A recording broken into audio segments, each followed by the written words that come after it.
가톨릭 성경 365일 말씀으로 살아가기. 오늘은 에스테르기 1장에서 3장까지입니다.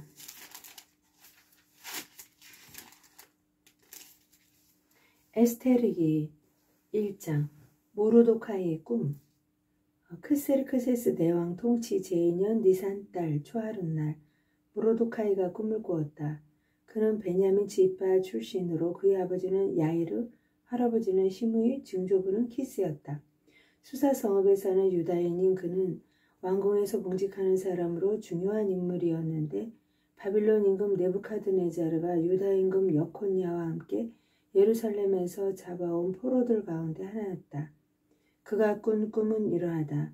소리와 소음, 천둥과 지진, 소동이 땅 위에서 일어나고 있었다. 그때 거대한 용 2마리가 서로 싸울 태세를 갖추고 다가오며 크게 으르렁거렸다.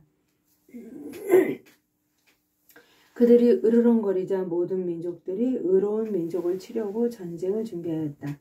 그때는 어둠이 암흑의 날이었으며 환난과 공공, 재난과 대소동이 땅 위에서 일어나고 있었다. 의로운 민족 전체는 자신의 불행에 대한 두려움으로 혼란에 빠져 이제는 멸망할 것을 각오한 채 하느님께 부르짖었다. 그러자 마치 작은 샘에서처럼 그들의 부르짖음에서 많은 큰 강이 생겨났다. 빛과 해가 솟아오르고 비천한 이들이 들어 높여져 존대받던 이들을 집어삼켜버렸다. 이러한 꿈과 하느님께서 실행하시려고 결정하신 말을 본 모르도카이는 잠에서 깨어나 이를 마음에 간직한 채 밤늦도록 모든 것을 낱낱이 이해하려고 애썼다. 임금에 대한 음모. 모르도카이는 임금의 내시로서 어전을 지키는 갑바타와 타라 두 사람과 함께 궁에서 쉬고 있었다. 그때 그는 그들의 계획을 엿듣고서 그 의도를 조사한 끝에 그들이 크세르크세스 임금을 해치려 꾀하고 있음을 알게 되었다. 그는 임금에게 이들에 대하여 보고하였다. 임금이 2 내시를 신문하여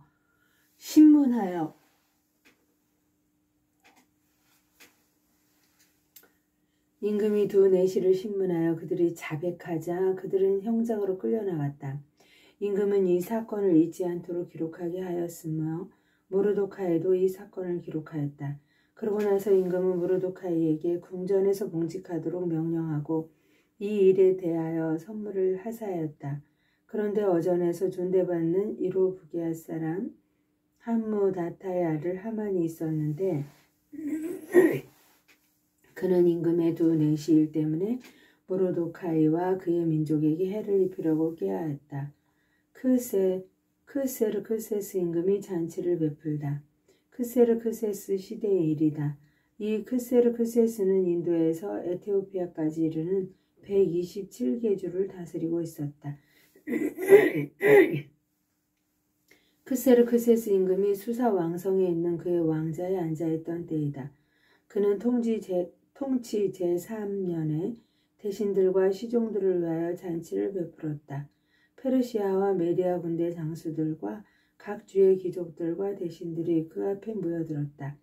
임금은 182일이라는 오랜 시일에 걸쳐 자기 왕국의 영화로운 부와 자기 권세의 눈부신 영광을 자랑해 보였다. 이 기간이 끝나자 임금은 지위의 높고 낮음을 가리지 않고 수사 왕성에 있는 모든 백성을 위하여 대궐 정원 앞들에서 이래 동안 잔치를 베풀었다. 하얀 무명과 생목과 자주색 무직이 아마와 자홍색 끈으로 은 막대와 대리석 기둥에 매어 있고 석고와 대리석과 자개와 호곡으로 된 바닥에는 금과 은으로 된 평상들이 있었다. 그리고 임금은 금잔으로 술을 마시게 하였는데 잔은 제각기 다른 모양이었고 술은 임금에게 걸맞게 넉넉하였다. 그러나 엄명에 따라 술을 억지로 마시게 하진 않았다. 저마다 원하는 대로 할 수 있도록 임금이 왕실의 모든 집사에게 분부를 내렸던 것이다. 한편 와스티 왕비도 크세르케세스 임금의 궁궐에서 부인들을 위한 잔치를 베풀었다. 와스티 왕비가 폐위되다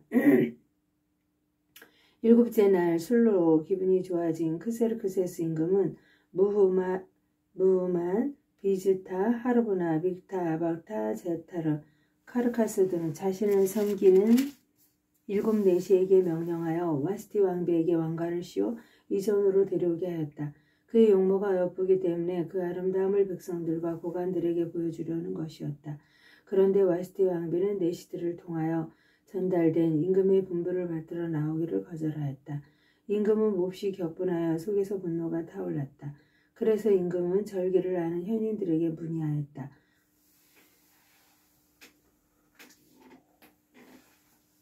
임금의 일은 모두 이렇게 어명과 판례에 관한 전문가들에게 제시하는 것이 관리였다.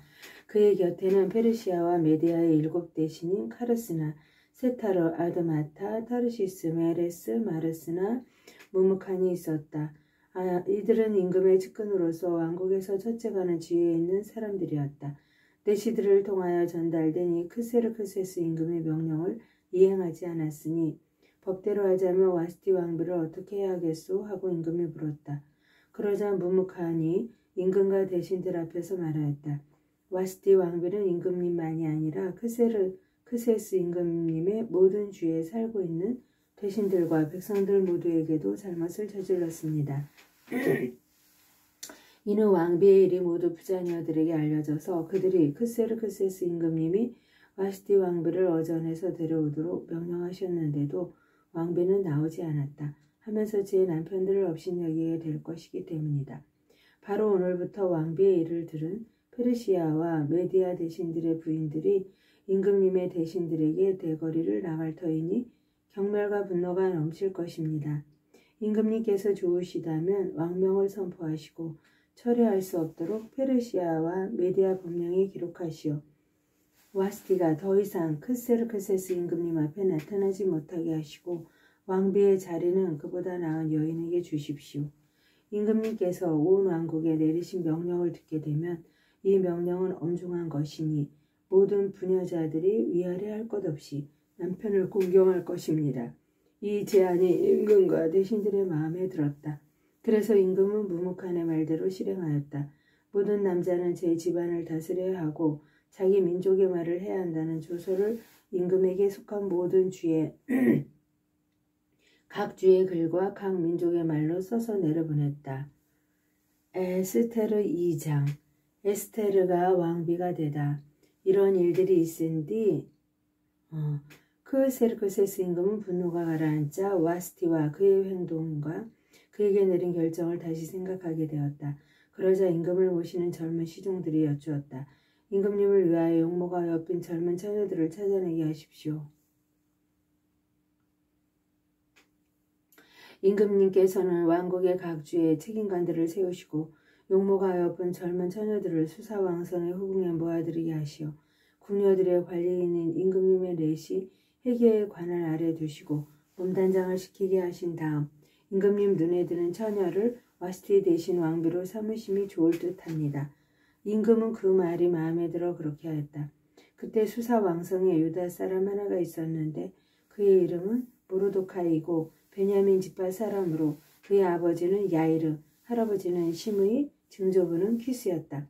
그는 예루살렘에서 끌려온 사람으로서 바빌론 임금 네부카드네자르가 잡아온 유다 임금 여콘야와 함께 포로로 잡혀온 이들 가운데 하나였다.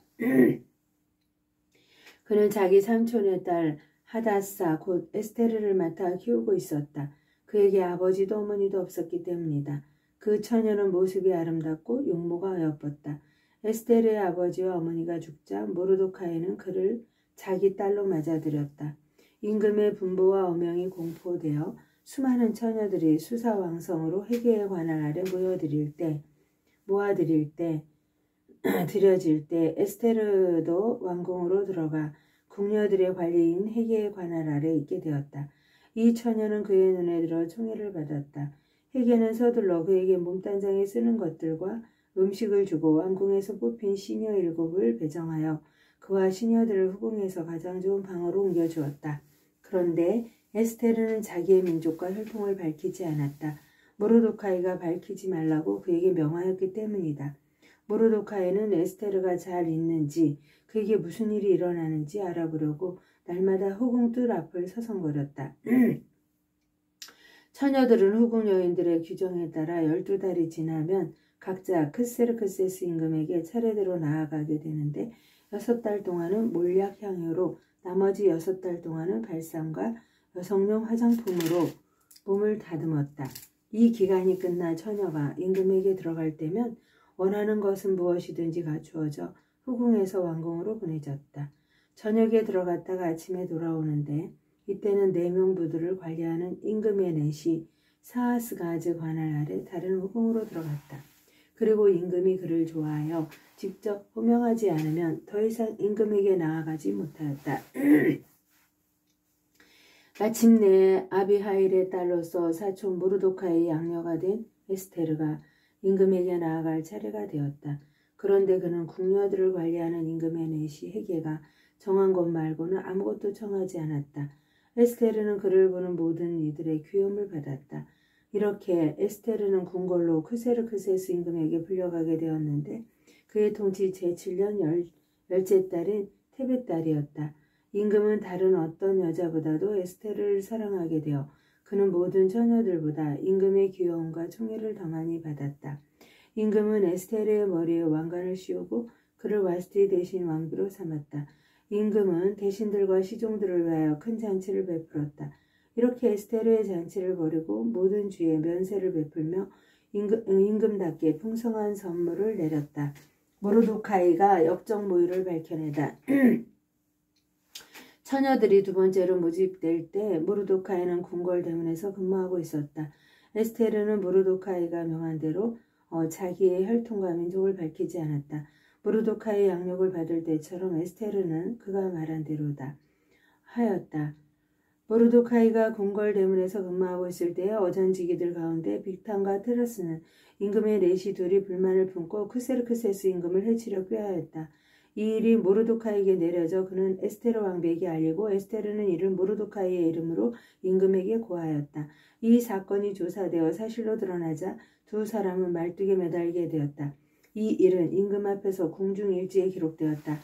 새 제상 하만과 모르도카이가 갈등을 빚다. 이런 일들이 있은 뒤 크세르크세스 임금은 아각 사람 함무다타의 아들 하만을 중용하였는데 그를 들어올려 자기 곁에 있는 모든 대신들보다 높은 자리에 앉혔다. 궁궐 대문에서 근무하는 임금의 모든 시종들이 하만 앞에서 무릎을 꿇고 절을 해야 하였으니 임금이 그렇게 명령하였기 때문이다. 그러나 모르도카이는 무릎을 꿇으려고도 절을 하려고도 하지 않았다.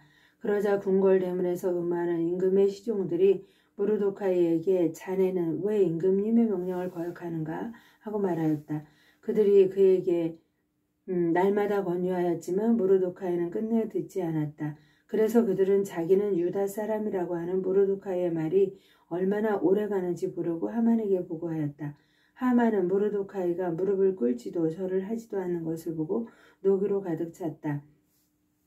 그러나 모르도카이 하나만 해치우는 것으로는 눈에 차지 않았다. 모르도카이가 어느 민족인지가 자기에게 보고되자 하만은 크세르크세스 왕국 전역에 있는 유다인들을 모두 몰살하려고 꾀하였다. 하만이 유다인 몰살을 꾀하다. 크세르크세스 임금 제12년 첫째 달인 니산 달에 하만이 자기 앞에서 푸르 곧 주사위를 각 날과 각 달에 달아 던지게 하니 12째 달인 아다르 달이 나왔다. 그래서 하만은 크세르크세스 임금에게 말하였다. 임금님, 왕국의 모든 주에는 민족들 사이에 흩어져 있으면서도 저희들끼리만 떨어져 사는 민족이 하나 있습니다. 그들의 법은 다른 모든 민족들의 법과는 다를 뿐만 아니라 임금님의 법마저도 그들은 지키지 않았습니다. 그들을 이대로 내버려 두시는 것은 임금님께 합당치 못합니다. 임금님께서 좋으시다면 그들을 절멸시키라는 글을 내리시기 바랍니다. 그러면 저는 은 1만 탈렌트를 달아서 행정관들 손에 넘겨 내 창고에 들여놓게 하겠습니다. 그러자 임금은 인장반지를 손에서 빼어 아각 사람 함무다타의 아들 유다인들의 적 하만에게 건네주었다. 그리고 임금은 하만에게 말하였다. 은은 그대 차지오. 이 민족도 그대가 좋을 대로 처리하시오. 그리하여 첫째 달 14날에 임금의 서기들이 불려가 모든 것을 하만이 명령하는 대로 써서 임금의 총독들과 각 주를 관장하는 지방관들과 각 민족의 대신들에게 보내는 문서를 각 주의 글과 각 민족의 말로 작성하였다. 그 문서는 크세르크세스 임금의 이름으로 작성되어 임금의 반지로 봉인되었다. 그런 다음 파발꾼들 편으로 임금의 각 주에 서신이 발송되었다. 아이와 여자 할 것 없이 어린이에서 노인에 이르기까지 모든 유다인들을 12째 달인 아다르 달 14날 한 날에 파멸시키고 죽여서 전멸시키고 그들의 재산을 몰수하라는 것이었다. 그 서신의 사본은 이러하다. 크세르크세스 대왕이 인도에서 에디오피아까지 이르는 127개 주의 제후들과 그 예하 지방관들에게 이 글을 써보냅니다. 과인은 수많은 민족들을 지배하고 온 세계를 통치하게 되었지만 권력의 오만함으로 방자하게 되지 아니하고 오히려 항상 더욱 온화하고 관대하게 다스려 신민들의 삶을 모든 면에서 어떠한 소란도 없이 안정시키고 왕국을 그 경계선 끝까지 평온하고 마음대로 다닐 수 있게 만들어 모든 사람이 열망하는 평화를 회복하려는 결심한 바 있습니다. 이래서 이를 어떻게 하면 완수할 수 있는지를 과인의 지문관들에게 문의하였더니 우리 가운데 두드러지게 사려가 깊고 변함없는 호의로 항고한 충성심을 보여주며 왕궁에서 2번째 자리를 차지하고 있는 하만이 적대적인 백성 하나가 이 땅의 모든 부족들 사이에 섞여 살고 있는데 자기들의 법으로 모든 민족들을 거스르고 임금들의 명령을 끊임없이 배척하여 우리가 흠잡을 데 없이 수행하고 있는 통치가 정립되지 못하게 하고 있다는 사실을 지적해 주었습니다. 이제 우리는 이 백성이 혼자서 유별나게 모든 사람과 끊임없이 적대 관계를 이루면서 자기네 법에 따라